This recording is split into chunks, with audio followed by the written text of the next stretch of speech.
अगर मैं आपसे कहूं कि 100 अरब डॉलर खर्च करने के बाद भी कोई देश असल में जाल में फंस सकता है, और अगर मैं ये भी कहूं कि उसका जवाब किसी मिसाइल में नहीं बल्कि एक नाम में छिपा था, हेलीकॉप्टर डिस्ट्रॉयर। जरा सोचिए, जब पूरी दुनिया को लग रहा था कि चीन ने दक्षिण चीन सागर में कंक्रीट की अजेय दीवार खड़ी कर दी है, तभी जापान चुपचाप एक ऐसा जहाज बना रहा था जिसे वो एयरक्राफ्ट कैरियर कह ही नहीं रहा था। सवाल यह है, क्या ये सिर्फ जहाजों की कहानी है या ये दिमाग बनाम ताकत की लड़ाई है? और सबसे बड़ा सवाल, अगर कल हिंद महासागर में ऐसी ही रणनीति अपनाई जाए तो क्या भारत तैयार है?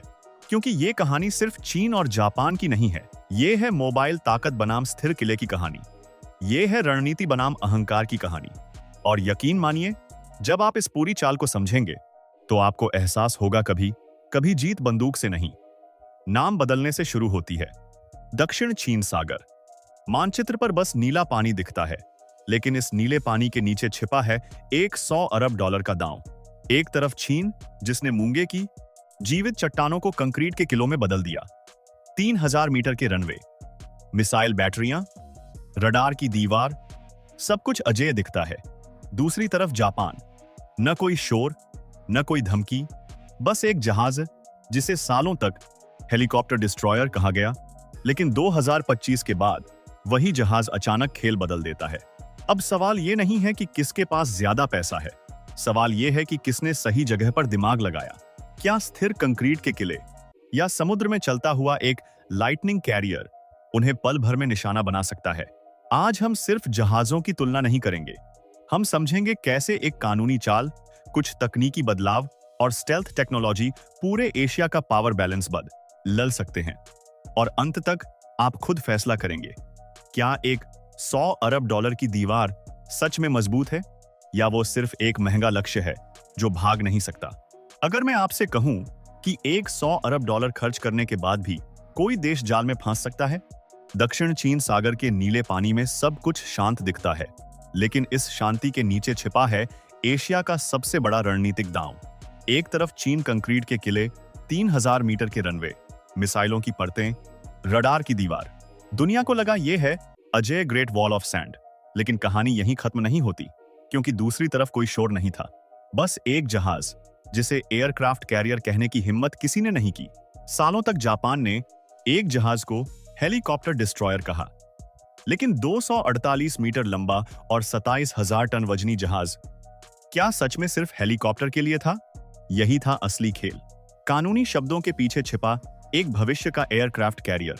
2025 के बाद भेष उतरता है, डेक बदला जाता है, रेसिस्टेंट कोटिंग लगती है और F-35B के लिए रास्ता साफ हो जाता है। अब सवाल यह नहीं कि जहाज क्या है, सवाल यह है वो कर क्या सकता है। चीन ने मूंगे की चट्टानों को स्थिर एयरबेस में बदला, लेकिन कंक्रीट की एक कमजोरी है, वो हिल नहीं सकता। उसके हर रनवे का हर कोऑर्डिनेट अब टारगेटिंग सिस्टम में दर्ज है। एक मोबाइल कैरियर से उड़ता स्टेल्थ जेट सिर्फ रनवे को क्रेटर करे और पूरा किला अंधा हो सकता है। किले अजेय दिखते हैं, लेकिन अगर वो भाग नहीं सकते तो क्या वो सच में सुरक्षित हैं? युद्ध अब सिर्फ गोलियों का नहीं, गणित का खेल है। एक मिसाइल की कीमत कुछ मिलियन, मरम्मत की लागत सैकड़ों मिलियन, एक रडार सिस्टम 300 मिलियन डॉलर, उसे अंधा करने की कीमत उससे बहुत कम। यही है वेपनाइज्ड मैथ। चीन ने दीवार बनाई, जापान ने सटीक हथौड़ा तैयार किया। अब खेल सिर्फ चीन बनाम जापान नहीं, यह है दो विचारधाराओं की टक्कर, स्थिर शक्ति बनाम मोबाइल नेटवर्क, कंक्रीट बनाम स्टेल्थ। और इसी बीच सवाल उठता है, अगर कल हिंद महासागर में ऐसा ही समीकरण बने तो भारत कहां खड़ा होगा? जब सबको लगा कि हेलीकॉप्टर डिस्ट्रॉयर बस नाम का खेल है, तभी असली बदलाव शुरू हुआ। फ्लाइट डेक बदला गया, हीट रेसिस्टेंट कोटिंग लगाई गई और फिर आया F-35B। अब यह जहाज सिर्फ समुद्र में तैरता प्लेटफॉर्म नहीं था, यह बन चुका था एक चलता फिरता एयरबेस। चीन के द्वीप वहीं के वहीं खड़े थे, लेकिन जापान का वार प्लेटफॉर्म कहीं भी पहुंच सकता था। यहीं से संतुलन हिलना शुरू हुआ। किले मजबूत दिखते हैं, लेकिन उनकी एक बड़ी समस्या है, वो भाग नहीं सकते। 3000 मीटर के रनवे, मिसाइल बैटरियां, रडार सिस्टम, सब कुछ स्थिर, हर कोऑर्डिनेट फिक्स। अगर रनवे ही इस्तेमाल लायक न रहे तो अरबों डॉलर का किला सिर्फ कंक्रीट का टापू बन जाता है। युद्ध जीतने के लिए हमेशा दुश्मन को डुबोना जरूरी नहीं, कभी कभी उसे काम न करने लायक बनाना ही काफी होता है। आज का युद्ध सिर्फ हथियारों का नहीं, लागत बनाम असर का है। एक द्वीप बनाने में अरबों डॉलर, उसे अस्थायी रूप से निष्क्रिय करने में कुछ मिलियन। यही है असली खेल, एफिशिएंसी बनाम इन्वेस्टमेंट। जो कम खर्च में ज्यादा नुकसान कर दे, रणनीतिक रूप से वही जीतता है। चीन की ताकत बड़े जहाज, ज्यादा मिसाइलें, विशाल संरचना। लेकिन जापान और अमेरिका का असली हथियार है network, data sharing, real time targeting, cooperative engagement. अगर एक रडार न देख पाए तो दूसरा देख लेगा। अगर एक जहाज दूर है तो भी नेटवर्क उसे युद्ध में शामिल कर देगा। यह है 2026 की असली लड़ाई सिस्टम बनाम एस इस्टम। चीन बना रहा है विशाल सुपर कैरियर, 1,20,000 टन का प्रतीकात्मक शक्ति प्रदर्शन। लेकिन सवाल है, क्या आकार ही शक्ति है या फिर मोबिलिटी, स्टेल्थ और इंटीग्रेशन ज्यादा खतरनाक है? इतिहास बताता है हर युग में वो जीता है जो तेज अडेप्ट करता है। अब सबसे जरूरी सवाल, अगर ऐसी ही रणनीति हिंद महासागर में लागू हो तो भारत की भूमिका क्या होगी? INS Vikrant, network centric warfare, quad सहयोग। भारत भी अब सिर्फ संख्या नहीं, रणनीति पर ध्यान दे रहा है, क्योंकि आने वाला युद्ध किले बनाम जहाज नहीं होगा, वो होगा डेटा बनाम दूरी।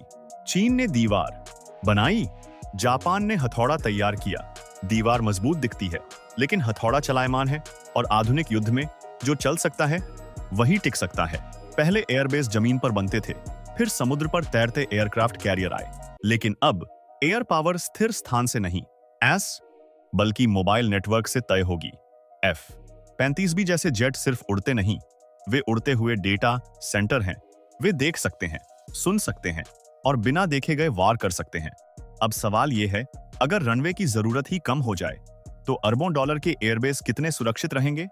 रणनीति सिर्फ मिसाइल से नहीं बनती, डर से भी बनती है। चीन के कृत्रिम द्वीप दिखते हैं विशाल, मजबूत, अडिग, लेकिन अगर हर समय यह आशंका रहे कि कहीं से भी स्टेल्थ जेट आ सकता है, तो असली दबाव कहां बनेगा? कंक्रीट पर या निर्णय लेने वाले दिमाग पर? मोबाइल शक्ति हमेशा अनिश्चितता पैदा करती है, और अनिश्चितता ही युद्ध की सबसे बड़ी ताकत है। कोई भी किला तभी तक मजबूत है जब तक उसकी सप्लाई लाइन चलती रहे। ईंधन, गोला, बारूद, स्पेयर पार्ट्स। कृत्रिम द्वीप खुद से उत्पादन नहीं करते, उन्हें हर चीज बाहर से चाहिए। अगर समुद्री रास्ते बाधित हुए तो किला धीरे धीरे कम जोर हो सकता है। युद्ध कभी कभी सामने से नहीं, किनारों से जीता जाता है। आज F-35B है, कल शायद ड्रोन स्वार्म होंगे, परसों आए नियंत्रित हथियार। अगर मोबाइल प्लेटफॉर्म पर सैकड़ों ड्रोन लॉन्च होने लगें तो स्थिर द्वीप कितनी देर तक बचेंगे? भविष्य का युद्ध मानव बनाम मानव नहीं, एल्गोरिदम बनाम एल्गोरिदम होगा। अब सोचिए, अगर हिंद महासागर में कोई देश स्थिर सैन्य ढांचे बनाता है और भारत मोबाइल स्ट्राइक ग्रुप्स और नेटवर्किंग पर ध्यान देता है, तो संतुलन किसके पक्ष में झुकेगा? INS Vikrant, network centric operation, satellite और ड्रोन इंटीग्रेशन। भारत के लिए सबसे बड़ा सबक क्या है? दीवार बनाने से पहले सोचो, क्या सामने वाला हथौड़ा बना रहा है? 100 अरब डॉलर की दीवार या 27,000 टन का चलता हुआ वॉर प्लेटफॉर्म, कौन ज्यादा टिकेगा? इतिहास कहता है, जो अडेप्ट करता है वही सरवाइव करता है। रोम की दीवारें भी गिरी थीं, मैजिनो लाइन भी टूट गई थी, क्योंकि स्थिर रक्षा मोबाइल रणनीति के सामने अक्सर हार जाती है। तो आज की कहानी सिर्फ जहाजों की नहीं थी, ये थी सोच की। एक तरफ 100 अरब डॉलर की दीवार, दूसरी तरफ 27,000 टन का चलता हुआ हथौड़ा। एक तरफ स्थिर कंक्रीट, दूसरी तरफ मोबाइल रणनीति। इतिहास गवाह है, दीवारें हमेशा मजबूत दिखती हैं, लेकिन खेल अक्सर वही बदलता है जो चल सकता है, सोच सकता है और सही समय पर वार कर सकता है। आज एशिया में शक्ति का संतुलन सिर्फ मिसाइलों से तय नहीं हो रहा, बल्कि डेटा, नेटवर्क और निर्णय की गति से तय हो रहा है। और हम भारतवासियों के लिए सबसे बड़ा सवाल यही है, क्या हम सिर्फ देख रहे हैं या सीख भी रहे हैं? क्योंकि आने वाला युद्ध कितना बड़ा से नहीं, कितना समझदार से जीता जाएगा। दोस्तों, आपको वीडियो कैसा लगा? कमेंट में जरूर बताइए। वीडियो को हाइप दीजिए। जय हिंद।